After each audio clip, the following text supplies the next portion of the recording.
Episode 13 The Device of the Soul. Before the next spiritual conversation with the keeper of the knowledge in the temple, the student saw 7 Matryoshka dolls standing in a line. Knowing that nothing could appear here for no reason, and everything had its own sacred meaning, the students began to think about what it meant.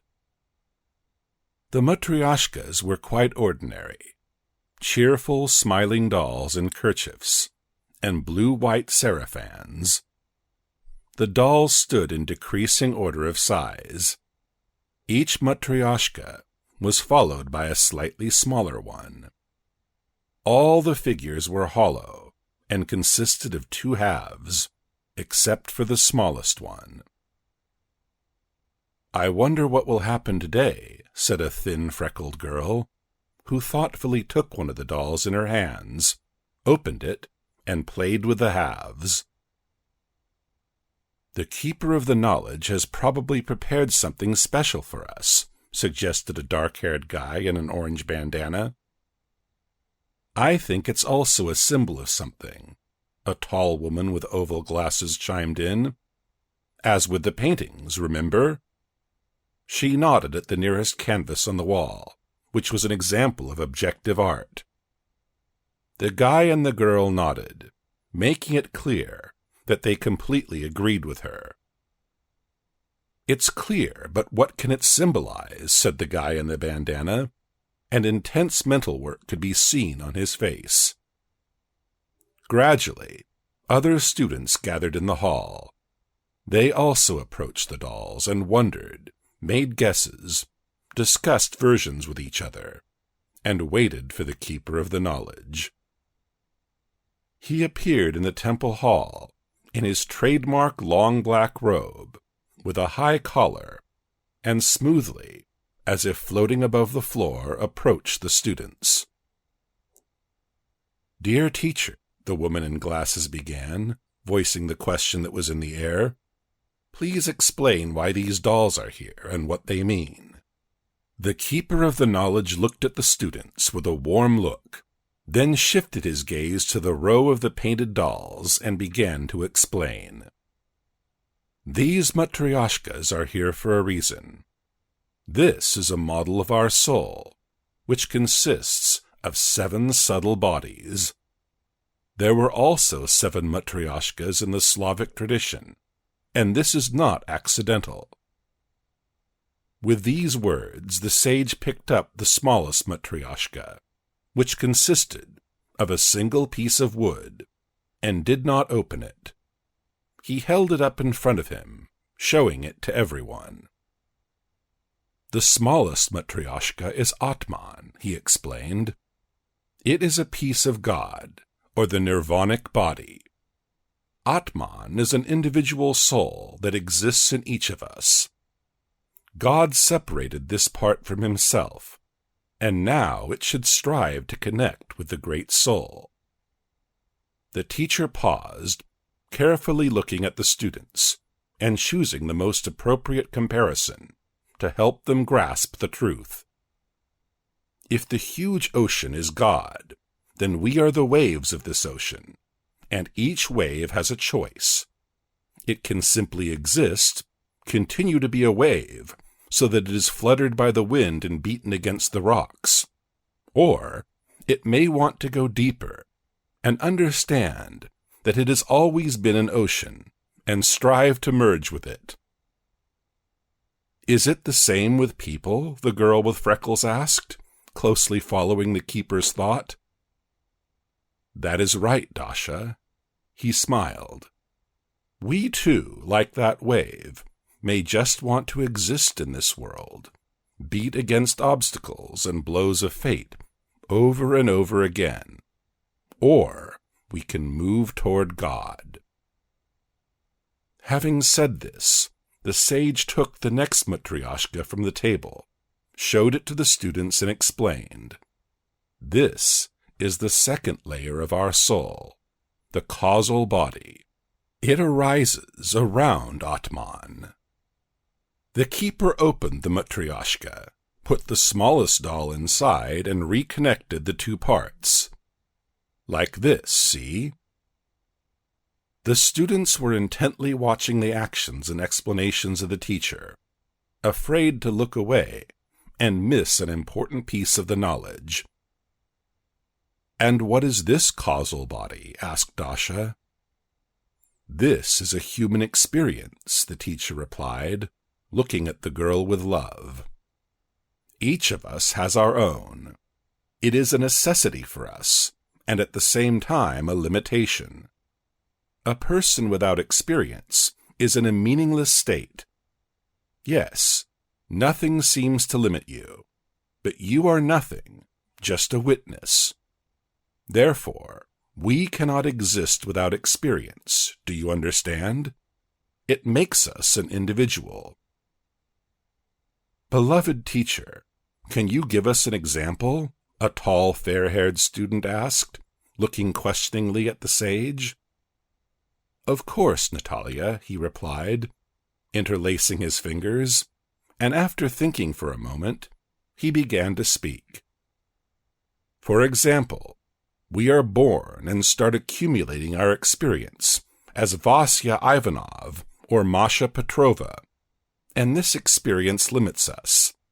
We begin to think that we are this very Vasya Ivanov or this very Masha Petrova. Over the course of life, we experience some life situations, we make some choices, we do things, we react to the actions of others, and we hold on to this experience. Yes, it seems that we know something, but at the same time, this knowledge limits us." "And how exactly does it limit us?" Natalia decided to clarify.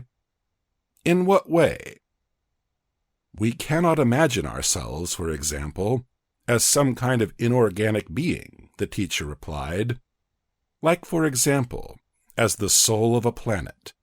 We cannot even imagine how it can be, because we are limited by the experience of ourselves as Vasya or Masha, and we consider all phenomena through this prism."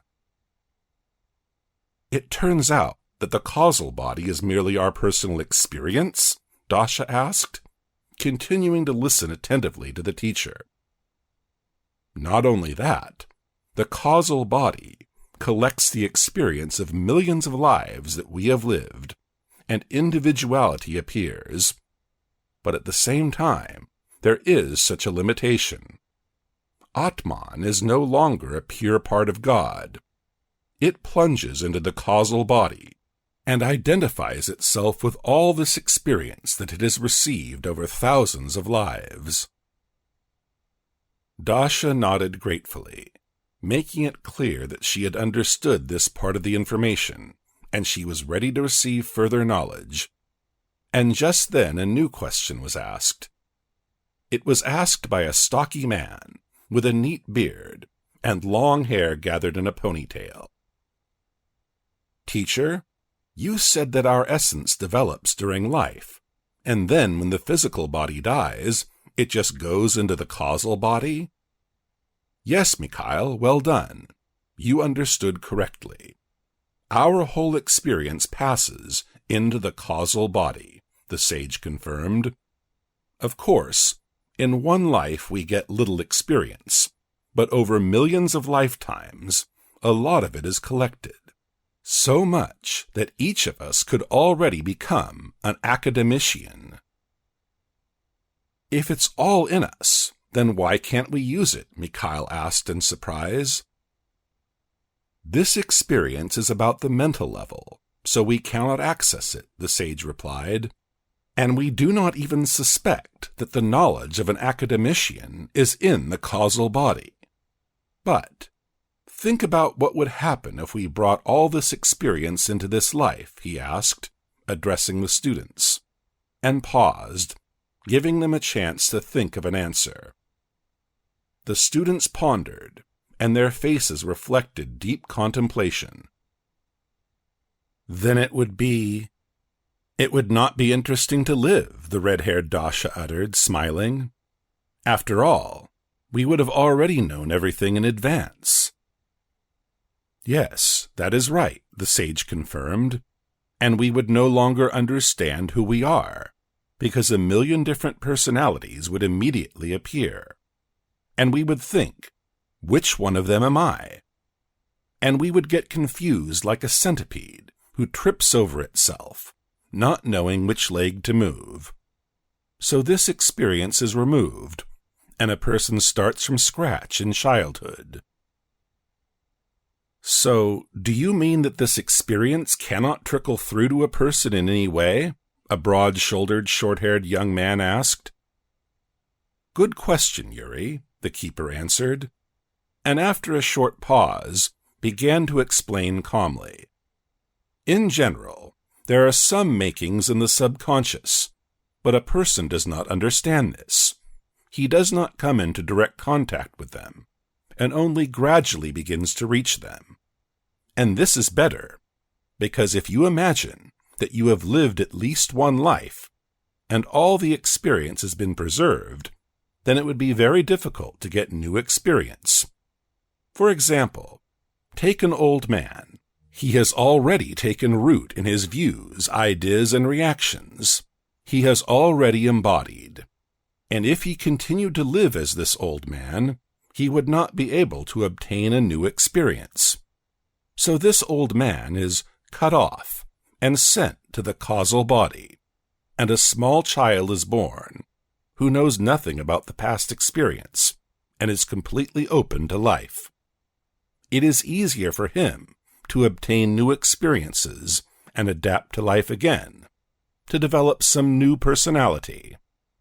Teacher, I remember you said something about tendencies, Mikhail reminded him, joining the conversation again. It turns out that the experience is taken away from us, but the tendencies remain, and they affect us a little bit in this life, don't they? It is good that you remember the previous conversations, the keeper of the knowledge said approvingly.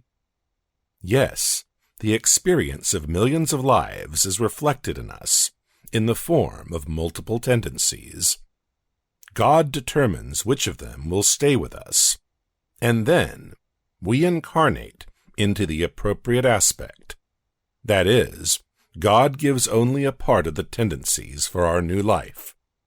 For example, if the whole circle of the zodiac is all the tendencies, then we take only a part of them, since we are born with a certain planetary alignment. And thus, about 1% of all available tendencies are manifested. Therefore, each time the soul receives diverse experience, for example, if you were an academician in a previous life, yet in this one you could become mentally retarded. The keeper of the knowledge finished the explanation, and once again looked around at the students, who were listening intently, and trying to put the information they had received in their heads. After making sure that there were no more questions, he took the next Matryoshka doll from the table, which was slightly larger than the previous one, and opened it. The third subtle body of our soul is the mental body, he said, showing the Matryoshka to the students. It appears and begins to form in this life. The mental body accumulates all the thoughts of a person during this life, all his ideas and concepts about everything. And first of all, a false personality is formed here, as a self-image. A person realizes that he is Vasya Ivanov or Masha Petrova, and begins to identify himself with a false personality. In the mental body, there is a person's idea of himself, which is formed under the influence of other people. It is completely mechanical. With these words, the teacher took the previous two Matryoshkas, stacked one into the other, Atman and the causal body, and placed them inside the larger doll, which now symbolizes the mental body. Teacher, it turns out that the mental body is only our useless false personality, which only slows down our development?" asked the woman in glasses. "Not only, Kira," the teacher replied softly, looking at the student with love and warmth. "If a person aspires to knowledge, then the higher parts of the mental body begin to develop, and then we think about the meaning of life, about philosophy, and about spirituality. And then we begin to doubt, wondering, who am I? The same Vasya Ivanov, or am I something else, or yet something more? And if such a doubt has arisen, if a person has stopped identifying himself with a false personality that society instills in him, we can assume that he has already achieved a lot, and he may soon achieve even more. But if a person does not understand this, and is completely stuck with a false personality, and cannot even imagine that he is actually something else, then he remains limited by his mental body, the shell that society has created. And the higher parts of the mental body do not develop." "Beloved teacher, now I understand why you so often ask us to think about the question, 'Who am I?'" Dasha brightened. The sage nodded. "This question awakens the higher layers of the mental body, as the student begins to reflect, tries to separate himself from false personalities. A person rarely asks such questions. He thinks he is Vasya Ivanov, and that is it. The true self is not conditioned. It cannot be seen. And what is visible is not me. And if a person asks himself the question, 'Who am I?' and says, 'This is not me,' to everything that he sees, then a gap between himself and a false identity appears, and he can find his true self." The keeper of the knowledge finished speaking, and looked around the students again, waiting for new questions. This time, a cute brunette with expressive black eyes raised her hand. "Teacher, do I understand correctly that thinking and imagination are the abilities of our mental body?" "Yes, that is right, Alya," the sage replied. "Thinking, imagination, and also memory." "And the perception of impressions?" "Yes, the perception of impressions is also part of the mental body," the teacher said, and began to explain in more detail. "There are stereotypes, labels, various thoughts, conversations, and what is collected in memory, namely in the mental memory, since each center has its own memory. For example, the motor center helps us remember skills and movements. Thanks to it, we remember how to run, jump, and climb. And the mental body has its own memory, ideas, thoughts, conversations, an idea of life, a map of the world. All this is formed in the mental body." Having finished the story about the mental level of the soul, the keeper again went to the table, where there were 4 more matryoshkas, and took the next one. "Then the soul is clothed in another body, the astral body," he said, in a deep, sonorous voice, opening the doll and putting the other one consisting of 3 smaller dolls inside. "The astral body is a body of emotions, including sublime ones, which can lead us to God, and thus to higher states."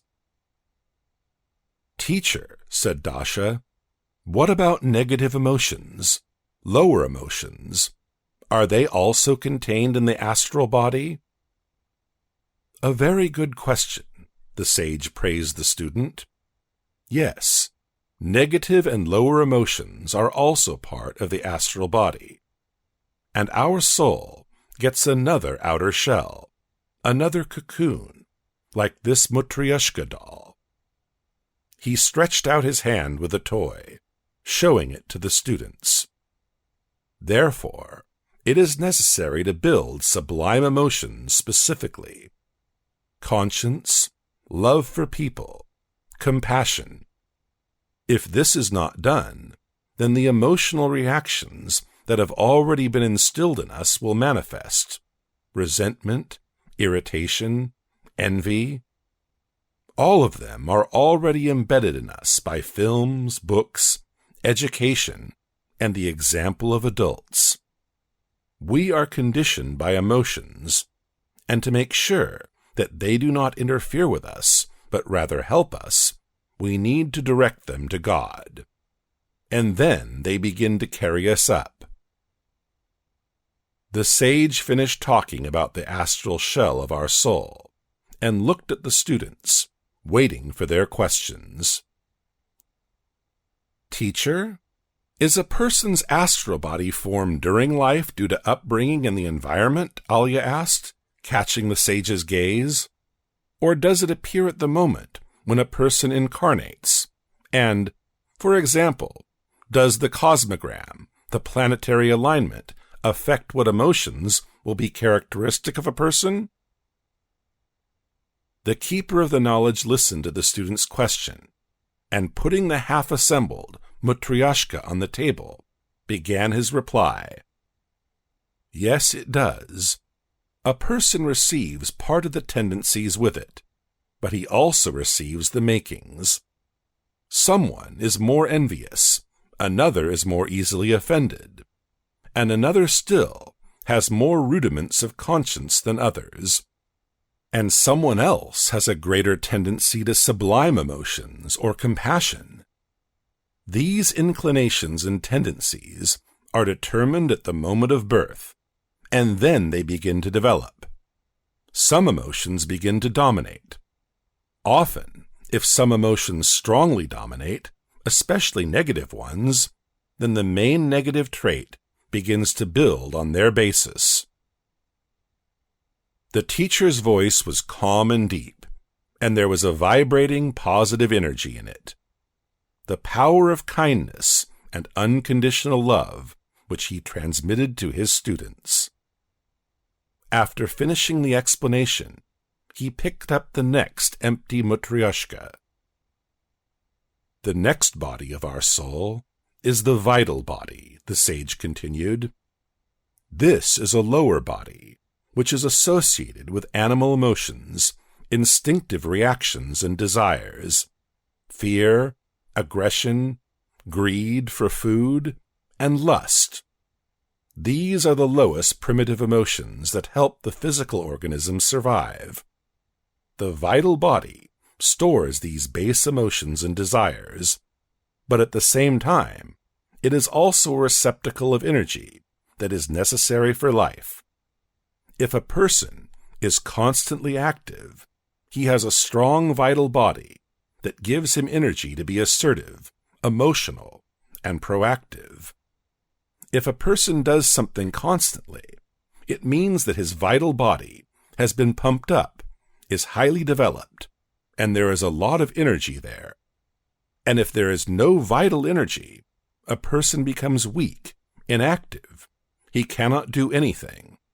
He becomes lazy, sluggish, apathetic, and he just wants to lie on the couch and do nothing. Therefore, the vital body is also very important. If there is a lot of energy in it, we can actively follow the path of development.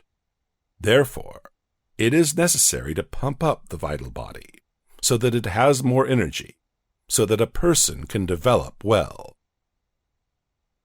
Does pumping up the vital body mean doing some exercises? Asked a tall young man with prominent muscles under his orange robe. Is there some kind of special breathing or diet? Not quite so, Andre.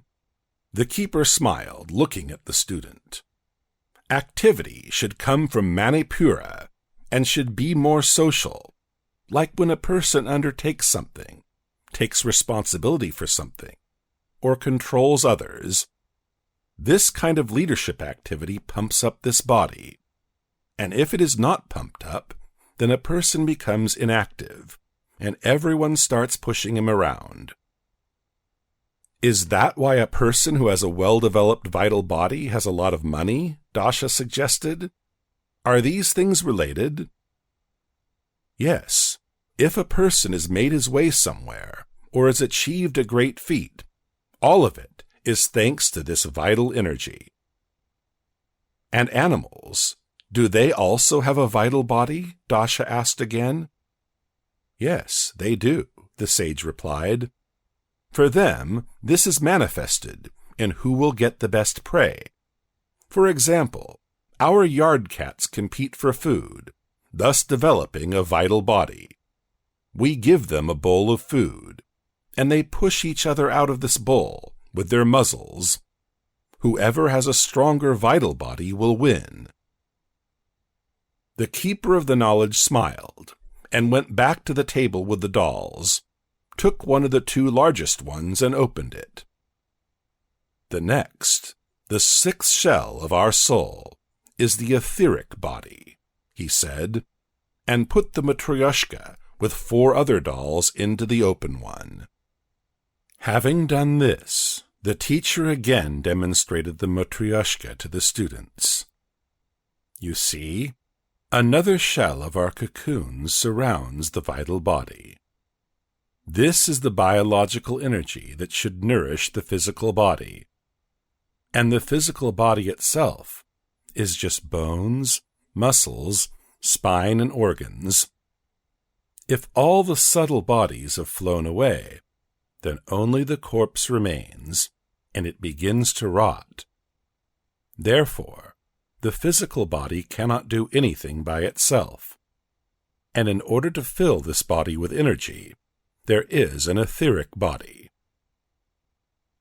So the etheric body supports the work of the physical one, right? Kira clarified, adjusting her glasses. That is right. The etheric body provides life and movement. It is a kind of matrix on which the work of organs, cell division, and the course of physiological processes depend. In this etheric body, there are different energy channels, meridians, and Chinese acupuncture points. The etheric body animates the physical body and connects it with the vital body and others. Beloved teacher, Audrey began, and what happens to a person in old age when various age-related diseases appear? Is the etheric body getting weaker? A good question. The keeper of the knowledge nodded and continued after a short pause. If this body is weakened, for example, if you are old, then the physical body begins to fall apart. The matrix does not work well. Organs begin to ache and fail, and the work of the physical body is disrupted. Therefore, the etheric body must be maintained. The etheric body probably just depends on how healthy your lifestyle is, suggested Andre, and this time the sage confirmed his guess. Yes, the etheric body is pumped up due to a healthy lifestyle, because there is an exchange between the physical organism and the etheric body with constant interaction. If we lead an unhealthy lifestyle, then etheric energy becomes scarce, and all of it goes to compensate for nicotine, alcohol, improper eating, or lack of mobility. The energy is not replenished by the physical body, and it begins to wither, to get sick. When the matrix is destroyed, the physical body also begins to collapse. The sage finished his explanation and picked up the last, largest Matryoshka doll. This is our physical body, he said, opening the toy, and putting into it the other one containing all the remaining dolls.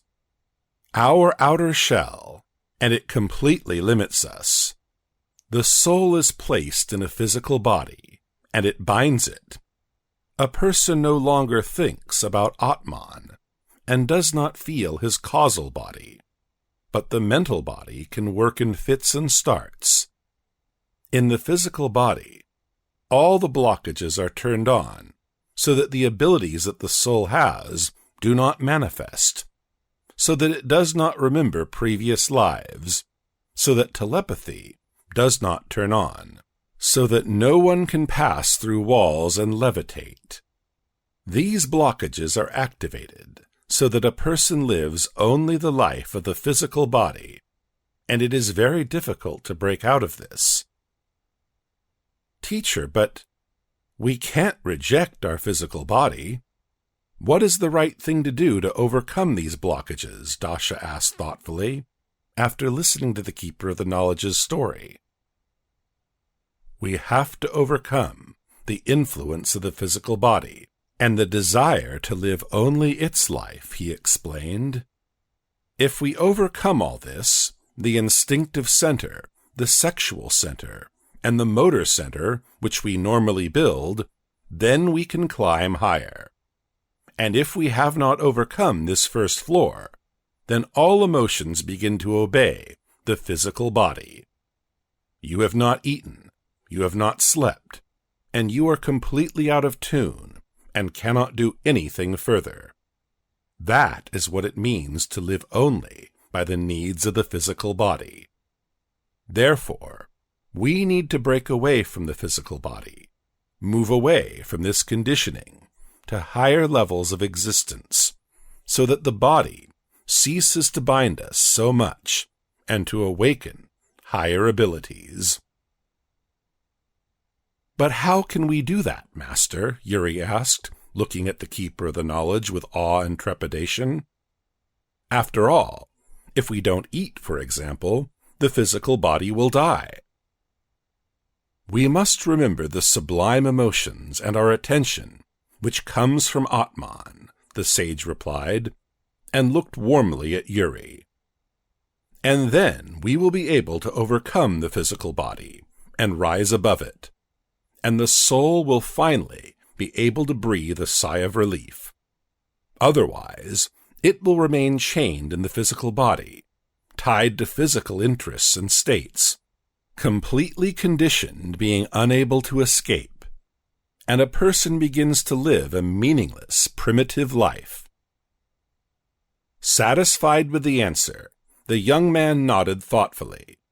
From the expression on his face, it was clear that there was deep contemplation going on in his head right now. Teacher, do I understand correctly that in order to cope with all this, we need to learn how to manage our attention? He asked after a few seconds. Do we need to learn how to reach higher layers, mental, astral, and higher? And is it true that to manage our attention is to learn how to switch between bodies and feel them? Yuri, you are a great fellow, the Keeper of the Knowledge praised the student. You very accurately understood the idea. Yes, that is right. Managing your attention is the most basic thing. But here, we also remember that other bodies interfere, and the physical body can ground us well, like an anchor, so that a person can focus on it during meditation, and so that he does not fly away into the mind and imagination, since they switch every few seconds. A person thinks about one thing one moment, the next moment about another, then about a third. And if you start writing it all down on a piece of paper, you will get incoherent words. Therefore, the physical body is given so that a person can be grounded and start to push off from it. For example, you start with a physical body. You feel your breath, your pulse, and you feel your arms and legs. That is it. You grounded yourself and then stopped flying in your mind and imagination. The Keeper of the Knowledge finished, and the next moment, a new question came from the students. Teacher, how can the physical body be properly used for development? A petite blonde with 2 long braids asked. On the one hand, it requires care, and if you sleep and eat, then you are better able to offer help, because you are in a harmonious state. She paused, gathering her thoughts, then continued. But on the other hand, it's just interesting to watch yourself when you don't sleep or eat enough. Different internal reactions occur. It turns out that stress is useful, and it is necessary to take care of the physical body. How are we to find the golden balance? The girl looked questioningly at the sage, waiting for his answer, and the opportunity to understand this difficult question. The keeper of the knowledge sent her rays of kindness and unconditional love in return. They streamed from his gaze and penetrated into the deepest part of her soul. "Marina, this is a good question," he began. "Yes, you are right, that a golden balance is needed. If we have not eaten or slept for a very long time, then it will be very bad. But if we do not sleep a little and do not eat, then on the contrary, it activates, because additional energy is released. On the one hand, the instinctive center immediately begins to send unpleasant sensations, such as, 'Look, you haven't eaten. Go eat.' And if a person does not eat for 5 days, then these feelings disappear, and he no longer feels hungry. The instinctive center thinks, 'Something is wrong here. I've been torturing him for 5 days. I've been sending him negative feelings for 5 days, and he still hasn't eaten. So we need to allocate more energy for him to search for food.' It is the same with sleep. The instinctive center says, 'Look, he doesn't go to bed,' and begins to send unpleasant sensations, and we still do not sleep. And after a certain point, we do not want to sleep anymore. The instinctive center constantly sends negative feelings in order to keep a person in its hands, so that he does not start to starve, does not start to be up, does not begin to manifest himself too actively. But if we overcome some barrier, then they stop, and then it gives us the opportunity to act without these negative feelings." After listening carefully to the sage's explanation, Marina decided to ask, "Teacher, is what you have just described the intellectual part of the instinctive center?" "Yes, you can say that," he nodded approvingly, "because in a way, it also adapts to the environment, to the behavior of a person, and analyzes his behavior." Marina gratefully caught the sage's gaze. It was clear that this conversation was very important for the girl, that right now in her mind, fragments of the knowledge were forming into a complete picture. And so it was with everyone present, although each of the students was now receiving their own unique spiritual experience. Mikhail stepped forward a little. "Teacher, do each of these 7 bodies have its own expiration date?" He asked the question in order to better understand and fathom the knowledge he had just received. "They are destroyed over time. For example, the physical body. It collapses very quickly. And the etheric body? I heard somewhere that it only lives for about 40 days. And the astral body?" "Yes, that is right. Everything is destroyed," the keeper confirmed. "And the rate of destruction depends on how well the body is formed.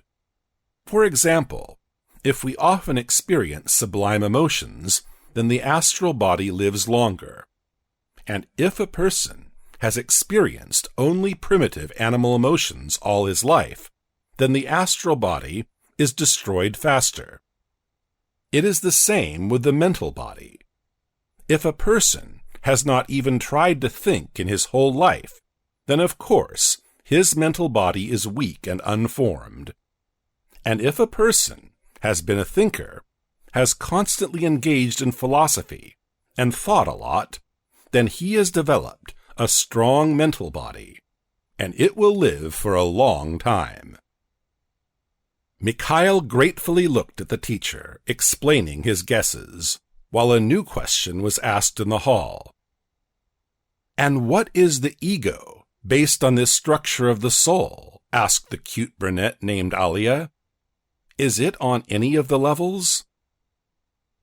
"Ego is when an image of oneself is formed," the sage began to explain. "This happens at all the main centers, mental, emotional, and mechanical. A child is told, 'You are Vasya Ivanov.' Here there is an impact on the mental center. They say to him, 'That's where you should feel offended. You've had your car stolen. Which center is this?' Alia thought about it, and after a second suggested, 'Emotional.' 'Yes, that is right,' the teacher replied. 'And there may also be motor reactions associated with ego. For example, when a person thinks about himself, that he expresses himself in a certain way in movement. Thus, there is a packet of gestures, postures, emotions, and thoughts, like, 'Who am I?' A person understands that he is Vasya Ivanov, that he is a German, or that he is a communist, a Christian, or someone else. And now, a person surrounds himself with ideas about who he is, and from all this, from thoughts, emotions, motor reactions, the ego is formed. But, as it turns out, this is the false identity that needs to be destroyed," the woman clarified. "Yes, Alia, that is right." The sage nodded. "It all needs to be destroyed. Until a person completely agglutinates with the thoughts that have been instilled in him since childhood, he needs to ask who he is and why he lives. He needs to think, what kind of Vasya Ivanov am I? I'm not Vasya. I'm not a communist. I'm not a fascist. I'm no one at all. A locomotive can't be a Christian. Neither can a typewriter. And I am also an automaton, a biorobot. So what kind of Christian can I be?" When a person begins to think this way, then with the help of such reasoning, he forms a distance with his ego, and it becomes easier for him to separate. But the ego continues to manifest itself.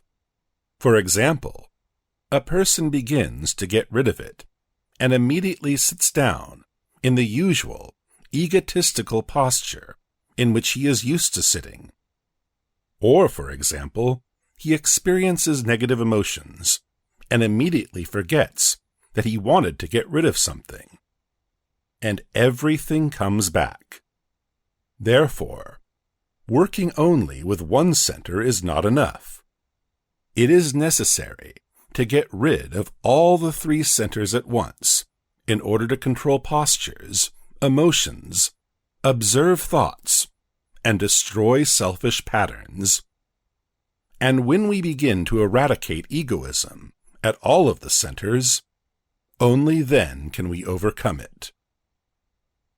"Thank you for the clarification," the student said gratefully. "And a little more is unclear about the motor center. How does it work? For example, do we need to observe ourselves when an attack of selfishness occurs, and keep track of what posture I am in so that I try not to repeat this?" Yes, you got it right. You need to look at the posture in which egoism is aggravated, what movements and gestures you are performing, and try not to repeat them, but to replace them with something directly opposite. For example, to start fooling around, to reduce to absurdity, to exaggerate. It begins to destroy selfish habits. The sage looked carefully at the woman to make sure if she understood this thought, and continued after a short pause. We see that the physical movement is changing, and it becomes more difficult for us to imagine something about ourselves. To think, the sense of importance begins to disappear. Therefore, it is necessary to reprogram the selfish pose, change the movements, and when this pose reappears, then exaggerate and laugh at yourself. Tell me, Great One, Kira turned to the teacher, the particle of God, Atman, should it not be identified with anything at all, even with impressions? Do we have to reach a state of total detachment of an observer, a witness of everything that is happening? Do I understand correctly?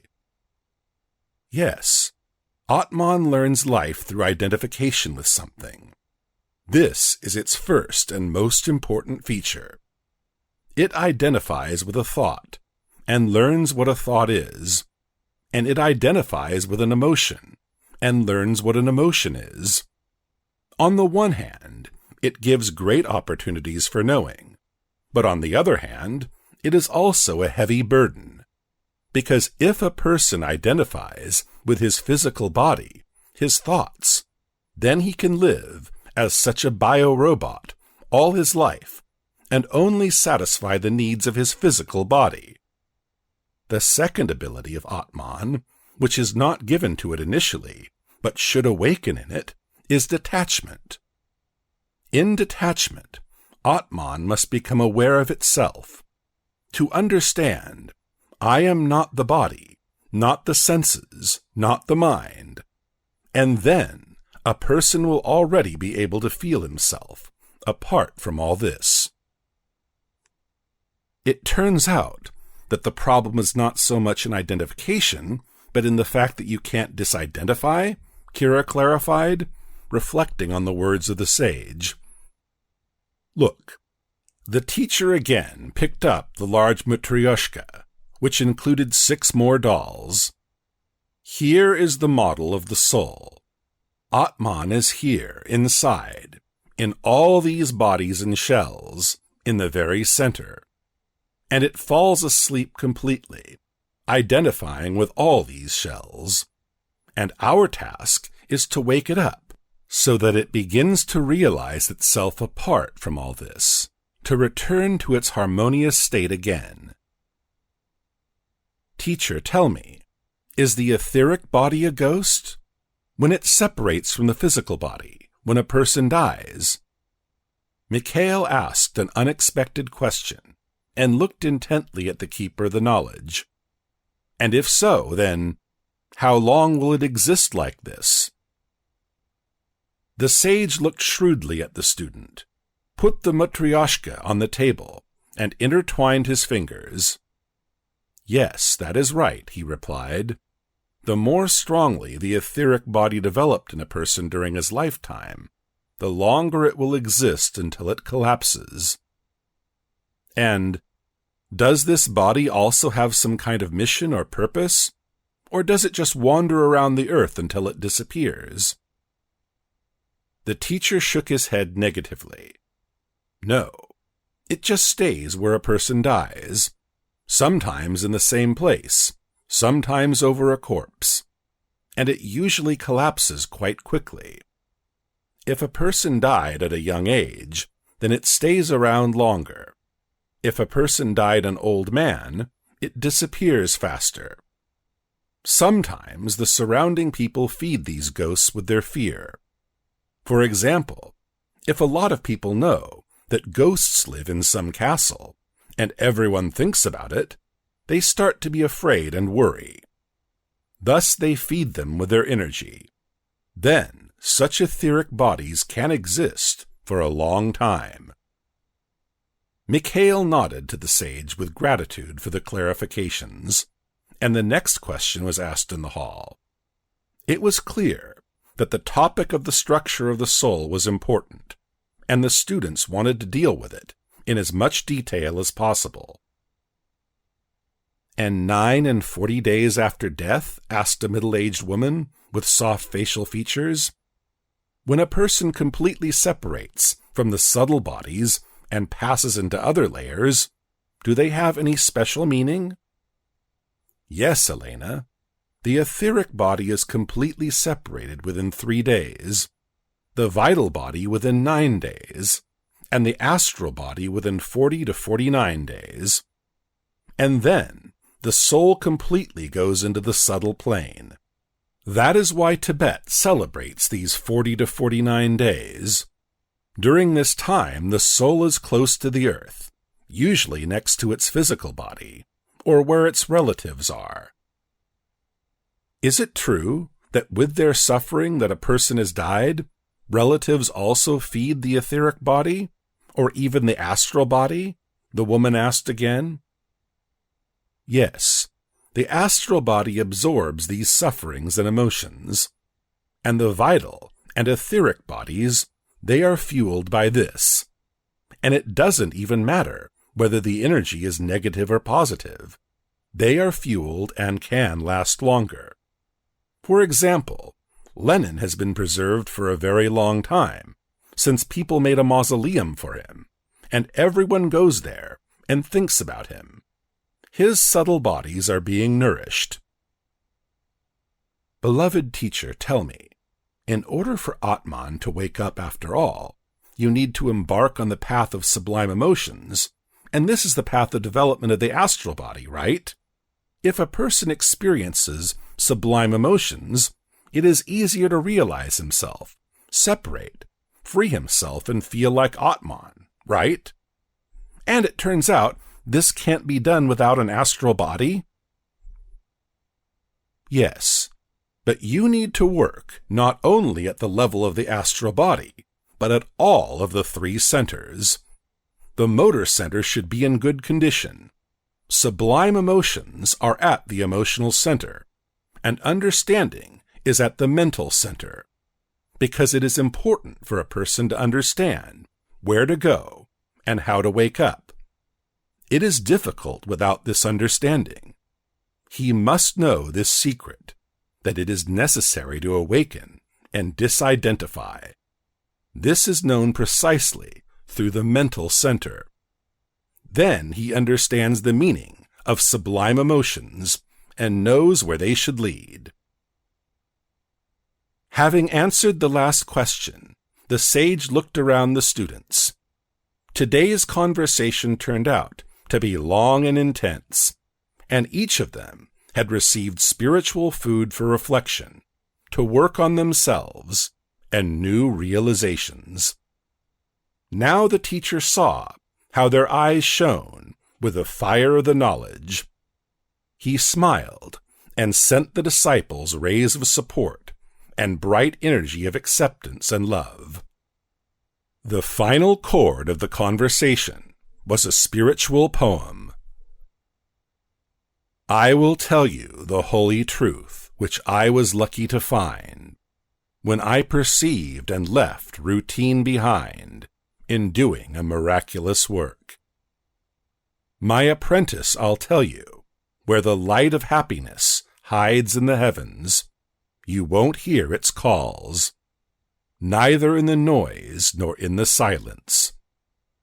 Neither asceticism nor struggle will help you reach its borders. Remember, the way to it you'll learn in a heartfelt supplication to the Lord. When you open your soul to God, it should be your most desired act, to beg Him, forgetting all the rest, for the duty of love to be your fate. Developing yourself, you never lose persistence. You must give all your love to all of the world's existence. When you connect your spirit to the Dharma, remember that everything around you is the result of your own karma. Friend, don't forget, all this is you. When you perform the acts of supreme yoga, connect yourself in the time. Then you'll realize that the gods live not only in the sky. We invite you to join spiritual seminars, workshops, and retreats hosted by the Leader Masters. Reveal your superpowers, find your predestination, and accumulate power to gain well-being and bring your goals to life. Send an email saying, I want to join the seminar to our mailbox, and we will give you all the information. See you soon!